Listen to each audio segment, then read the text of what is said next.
somebody that's I've known for many years, very special to me as well, you know, and he's also very, very big when it comes to politics, and he comes out of Mount Vernon, New York. He's actually the mayor of Mount Vernon, New York. Everybody welcome Mayor Ernest Davis. Thank you. Thank you. It's good to be here. Yes, yes, yes. Yeah. Good to have you here. Yeah, thank you. Yes.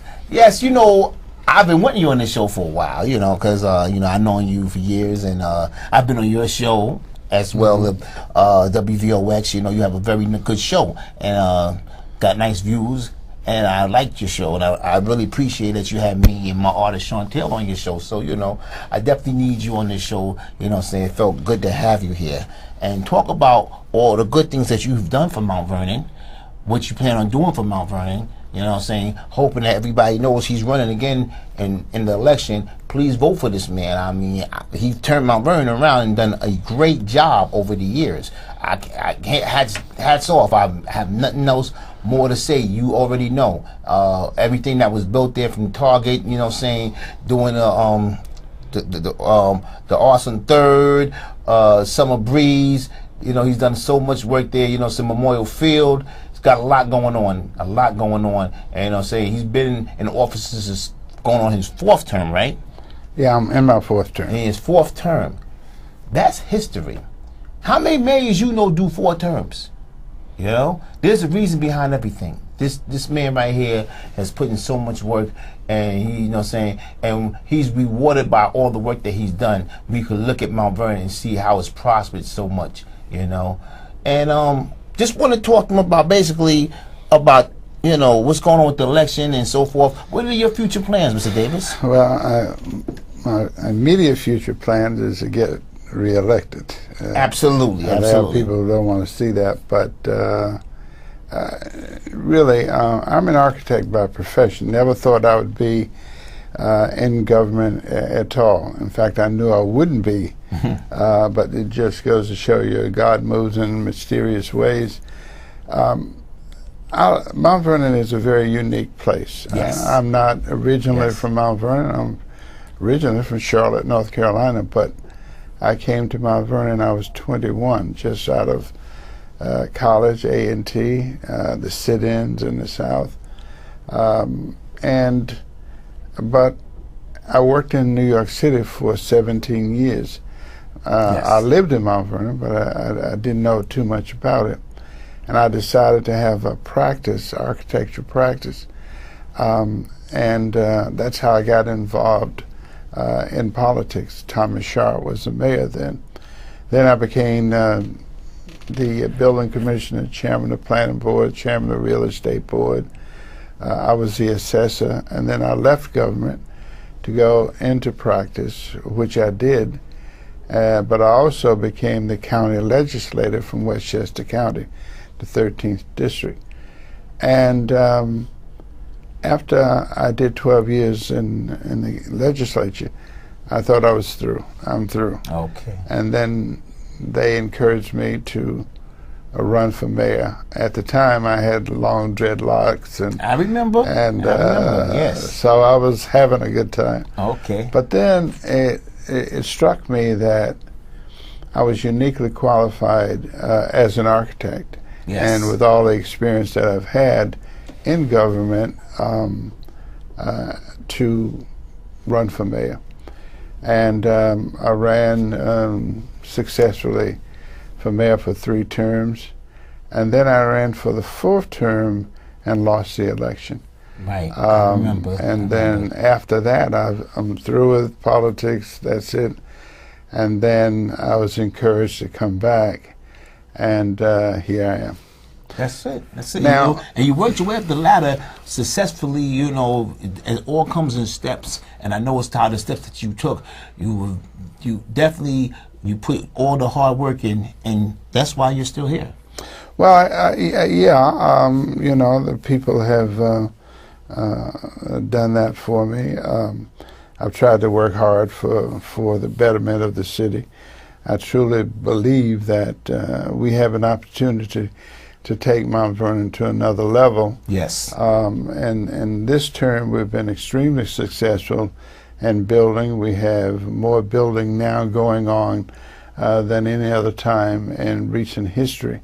And the best is yet to come. So what I wanted to do is use my skills to usher in, for the next 4 years, unparalleled building. And when you build, of course, you create jobs and opportunity. Your community becomes stronger. And I want to be around to usher that in. You know, and that's a great thing, because you're a very multitask mayor, meaning that you're not just say because I'm the mayor and certain things you may do as a job, but you can't do certain things. You're not only are you a mayor that you're for the people, you're also making opportunities for the people. You're also building real estate, which brings the value up of the city of Mount Vernon and so forth. So you're covering a lot of ground, which is beautiful. Well, I think that that's where the architecture comes in. Yes.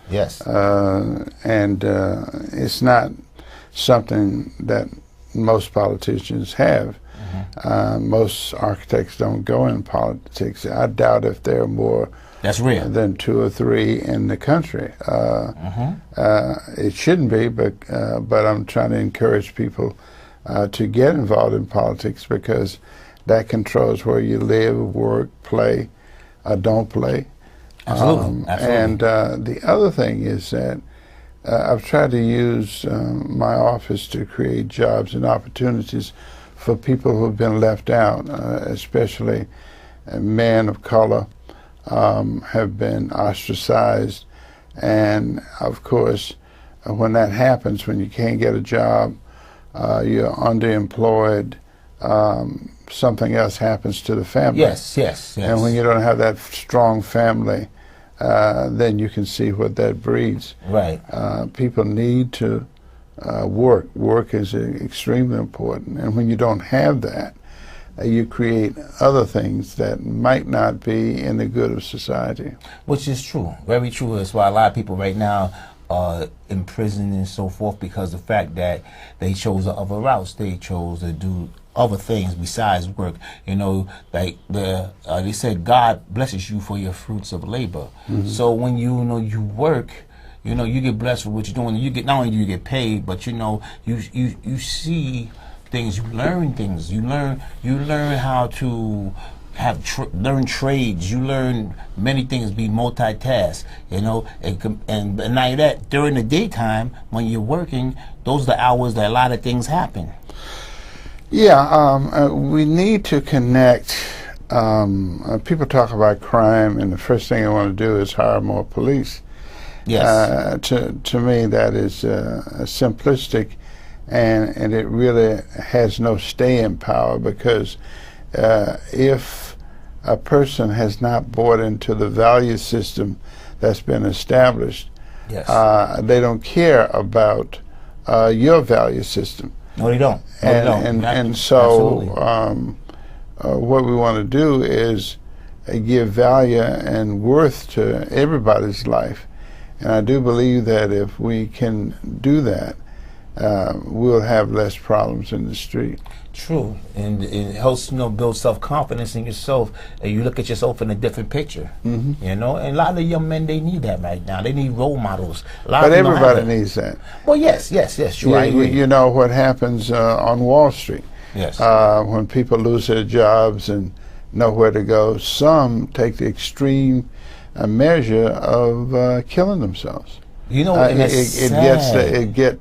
It's that important to people to work and have a sense of worth for their own lives. True indeed. That's true. I just find that it's sad when you lose money that you feel it's the end of the world. Even though I feel, yes, you should have that self-worth, but I wouldn't think killing myself because I do the stock market, that would be something that I would think was worth taking my life for. No, because at the end of the day, life goes on. Some of the most worthy things and wealthy, the most important things in life are not just money. Like you're saying, your health and your faith in God. That is true. That's what keeps us alive. But we are tested, and people have different tolerance level. True. Some people will never look at their lives in that drastic form, but there are others that you see will. And what we want to do is give people a sense of themselves, a sense of a belief in tomorrow. When you kill yourself, and I don't want to get on that subject, Sure but, not. No, sure but not. when you kill yourself, you've lost all hope, it seems to me. Right, and it's over. And it's over. You would never know what was at the end of the rainbow unless you stay there and try. Yeah, but that's a point of view. Sure. And but if you decide that it's not worth it, then you might do anything. Yeah, we have those that do, and I'm sad, to say that, but we've been, as men, we always get tested in life. God puts us through tests of time, and only the strong survive. So sometimes, saying this is what separates the men from the boys. The mentality, what's in your mind and what's in your heart, and that counts more than how much money you have in your pocket. Yeah, but that's a process. When Sure. you're young, what they say, when you're a child, you speak as a child, you understand as a child. And when you become a man, you put away childish things. Yes, but not necessarily, because there are a lot of people who haven't taken those steps, and they still act like children. That's true. Yeah, I heard you had a birthday this past maybe a couple weeks back. I did. And that was a big celebration. I don't. That was the 3rd of July, right? Or the 4th? 3rd. The 3rd, 3rd right. of July. Yeah, so you a Cancer just like me. Yeah, I know. Yeah, I'm June 25th. So yeah, hey, we're very, like you said, creative and very multitask people. We can actually do this. I can chew bum gum, walk straight. I can do all that. Yeah, I do music. I promote shows. You know what I'm saying? Got the TV show. It doesn't stop. No. It doesn't stop, and this is, we have to actually be busy, because we're very feeling people too. I'm a very feeling people. I'm like, so I feel that, I have to keep achieving. Well, that's a good point of view, and I've watched you over the years. I've known you since you're a little boy. Yeah, that's true. That is true.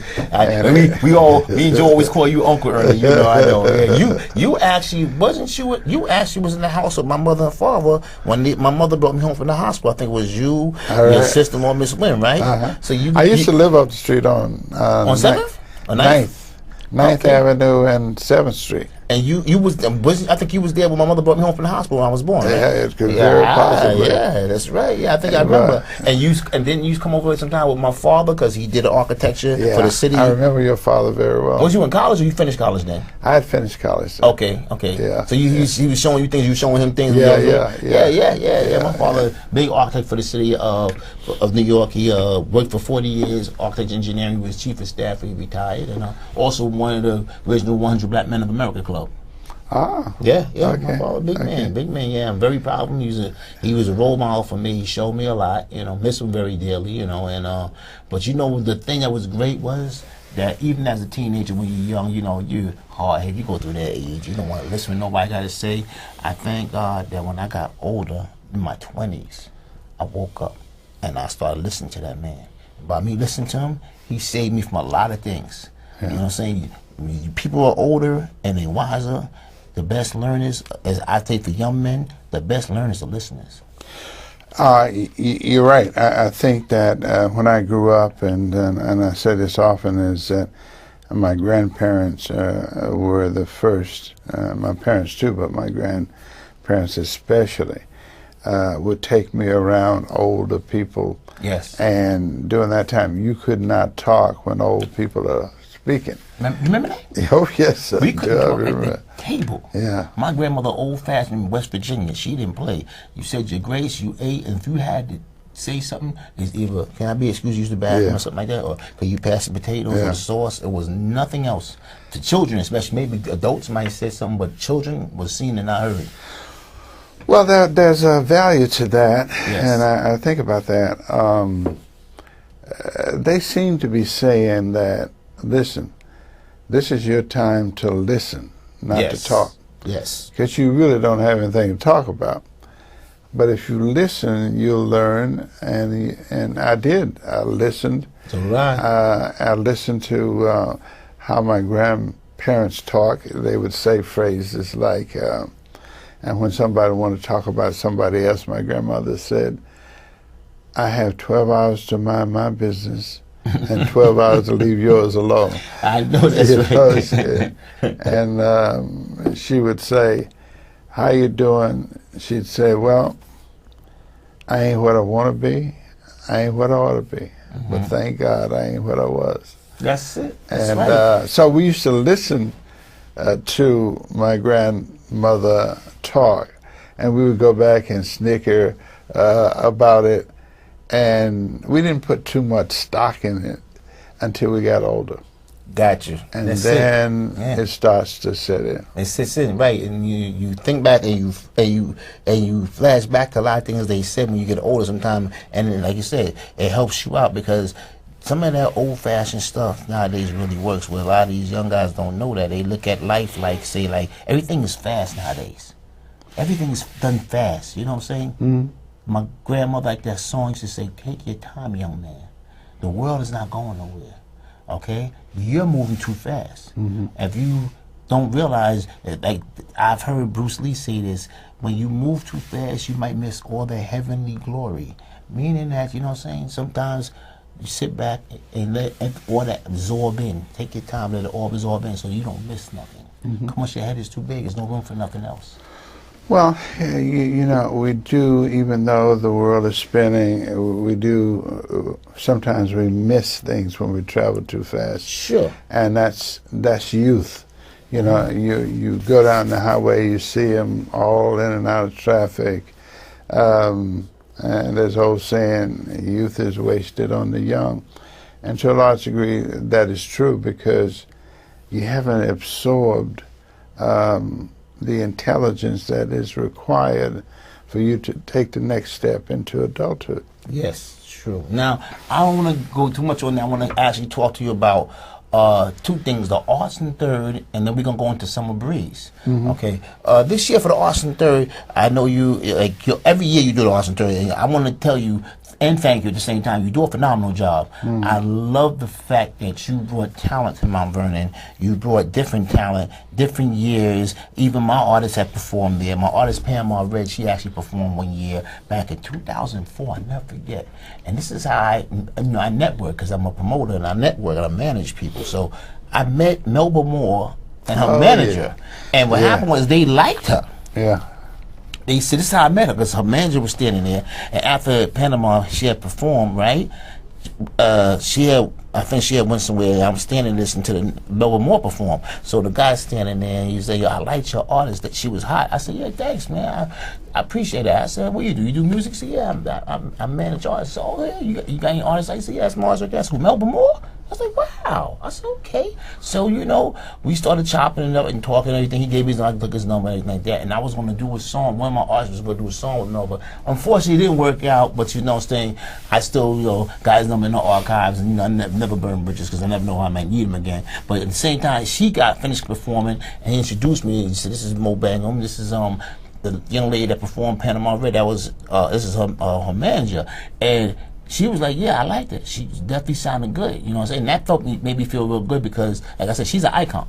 So for her to say that my artist sounded good, you know what I'm saying, this is the work that I put in my artist, you know what I'm saying, I felt rewarded. You know what I'm saying, that all the times and efforts and everything from the studio to shows and everything that I put with her, you know what I'm saying, that, you know, she really, you know, appreciate good music and appreciate what we was doing. And this, like I said, coming from my icon, because Melba Moore was back with my mother when I was a little kid. I was sitting there listening to Melba Moore, Natalie Cole, Stephanie Mills just came out then, remember? Yeah. A whole bunch of people. Aretha Franklin, Diana Ross, from those days when music was music. Well, you know, I had the good fortune of speaking with Melba Moore, and I couldn't get over how humble she was. You gotta love her. Yeah. And you gotta love her. She had the spirit of God in her too. I think she's gotten saved. She's into the church, and you know, she's definitely she has a good heart, you know, the way she presents herself. I've talked to her. She was, like you said, very humble, very peaceful. Yeah, and then we have Dougie Fresh. Of course. Dougie's doing his thing, man. Dougie's branching out. Oh yeah, Dougie is good. I'm good friends with Hammurabi Bey, his father. Oh yes, yeah, me we've been too. on the radio a couple of times. Yeah. He comes from good stock, and sure. You got Mike Phillips, homegrown from. Oh yeah, he blows too. Yeah. And so we miss Heavy D too. Rest in peace, Heavy D. Yeah, Heavy was surely another one that he great performer. He's truly missed. I mean, he's like Mr. Big Stuff himself. You know, he get on that dance floor. As big as he was, that boy could tear a floor. He could tear a rug up. He could dance, perform. He's one of a kind. Yeah, he you know, and I watched him as a kid. So did I. In fact, his mother and father are good friends of mine.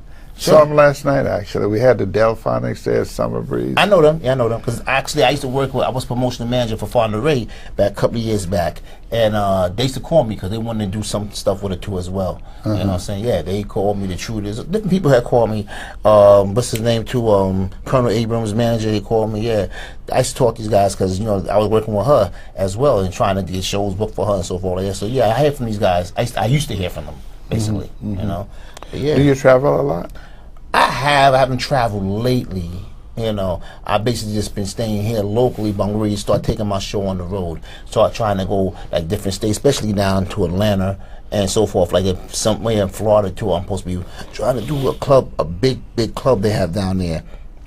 One of the biggest clubs in the East Coast that's in Florida. I have a friend of mine that his buddy, he manages it, and he's talking about trying to get my acts down there. And this club, they say, holds like 1,800 people. Like one of the biggest clubs. That's a big club. Yeah, and they charge decent money. I mean, it's a mixture of everybody. It's not just like hip hop. It's hip hop, rock and roll, R&B. You know, all different nationalities is there. You know, some from black, white, Chinese, everybody, and they all support it. So they come to that club sometime. You might have a show. You're paying $60, $80 at the door.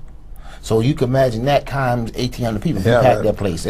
That's yeah. Yeah, that's house money in one night. You know, just say, hey, this is the entertainment business. You know, you are what you put into it. If you know, sometimes people, they do this as a hobby and they don't really take it serious. And, you know, then like I said, this will be a hobby to you. It'll just be, you do it locally around the neighborhood and everybody hear you and you're happy with that. Or you know what your craft is and you put your best foot forth and you take it to the next level. You know, that's how you gotta do it. Now the Summer Breeze, okay. This year you still have Summer Breeze, right? Yes. I would like to get Sean back on Summer Breeze. We'd love to get Cheryl Brownlee.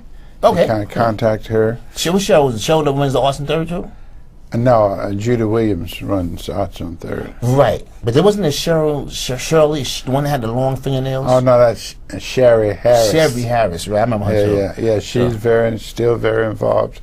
It was a very interesting concept. I was at believe it or not, a police conference, and I was trying to change 3rd Street, and I asked the moderator, how do I change an area? He said the first thing you got to do is you got to get the stakeholders involved. Yes. And so we did that, and we put a cross section of people, and someone came up with an idea that we turn out a lot of artists. Why don't we do something that reflects that? Now 3rd Street at that time was a place that people thought they would get killed or something if they went out there. So we wanted to take the onus off 3rd Street, and that's why I picked 3rd Street. Yes. And it worked. And Arts on and everybody knew 3rd Street. Yeah, everybody knows popular. 3rd Street. Right. But now you see building going there, and I can say that 3rd Street now is one of the hottest development areas in Mount Vernon. Yes, you built it up. I have to. Actually, my mother-in-law lives in the building that you built right there between 3rd Street, between 2nd Avenue and 3rd Avenue. Yeah, she lives there. And then you got the center downstairs where Brother Abdul, he's down there, the youths talking and Right, so forth. It's right. a beautiful thing, you know. And one thing I could give you props on, Mr. Mayor, one thing I could say is that you, and I guess that could be the cancer thing between us. We're very real people. Yeah. I mean, I can go anywhere and I get respect. People, real respect's real. I've seen you in places in Mount Vernon, like just talking to the youths and going places that most mayors wouldn't even dare to go. Without their Secret Service or something. I've seen you just walk right through there and you talk to everybody. Everybody loves you, and even the ones that's in the hood and so forth, the ones that's out there and so forth, they still talk to you, take off the hats to you, and you know what I'm saying, that shows one thing, you're doing a good job, two, that you're a real person, you're a real mayor, and you know what I'm saying, you're for the people, and that is very important. You have to be a people person with that type of position. Absolutely. You can't fake that. Either you're for the people or you're for yourself. Yes. And I think in this line of work, too many people are just for themselves. And how do I get to the next height? And some people just like to use people for that purpose. But I don't. I think two things. One, I'm a Southerner. Two, I'm an architect, and three, my mother, as I look back on her life, she was like that. I mean, she would go any place. She stayed at the party a little too long sometimes, but you are part of everything around you, and I would advise young folks to just slow it down and start listening more than you talk. And too often we have people who just want to hear themselves talk. And so if you just talk, you only know what you know. But if you listen, you'll start to understand and learn what the other person knows. Do you know that's got a lot to do with music nowadays, the way music has changed and so forth? Like, the best learners and listeners as artists, when you're an artist, when you rap or you sing, whatever you do, if you just do what you like and you don't listen to what other people like or listen to other artists, see what they're coming out with, you can understand what's going on in this day and time, then you will never grow. So in order to know, in order to grow, you have to listen. You absolutely have to listen, and I think that's one of the things that haunts, inhibits the growth of the other young generations. The other thing is that the young man don't listen to the old man, or the old woman.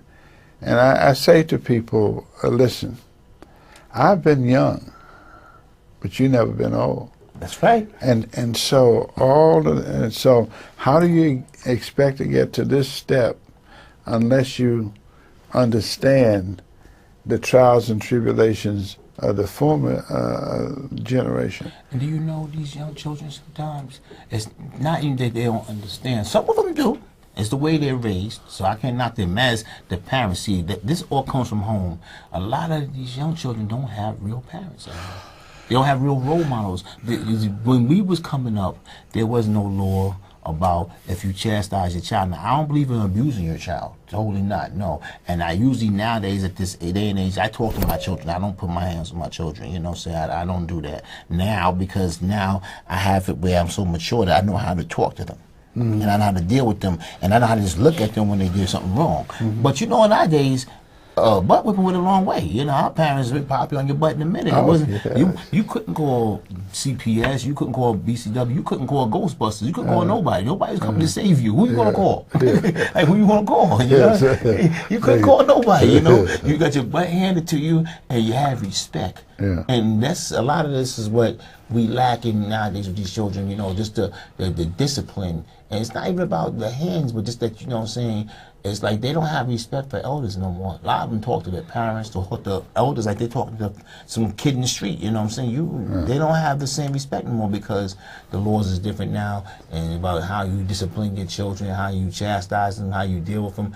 I feel some of the old-fashioned ways should be brought back. I don't feel that they should just take everything away. Yes, for those who abuse their children, then that's what the law should stand for, those. But not for the ones that, hey, listen, you got to pop one's butt once or twice. Hey, and you ain't leaving no marks. You're not using no strap or nothing like that. If you use the open hand, pop one. But hey, you know what I'm saying?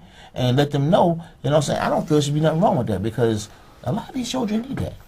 Well, it's a lot of, you know, things go in waves. We get fixated on, for instance, Dr. Spock, the rage. And he admitted he made some mistakes. And so we parrot too much fresh ideas. It sounds good for a little while, but you haven't seen what it produces.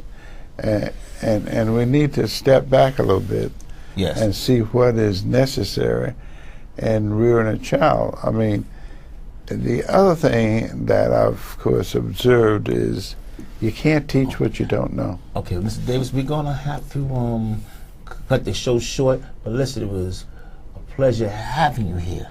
Well, the pleasure is always mine, and I was happy to be here. Soon, hopefully in the future, that I'll have you here again. So listen, everybody, we have Mayor Davis. This is MoBangem Williams, Topics with MoBangem. Thanks for joining in, and we'll see you again soon.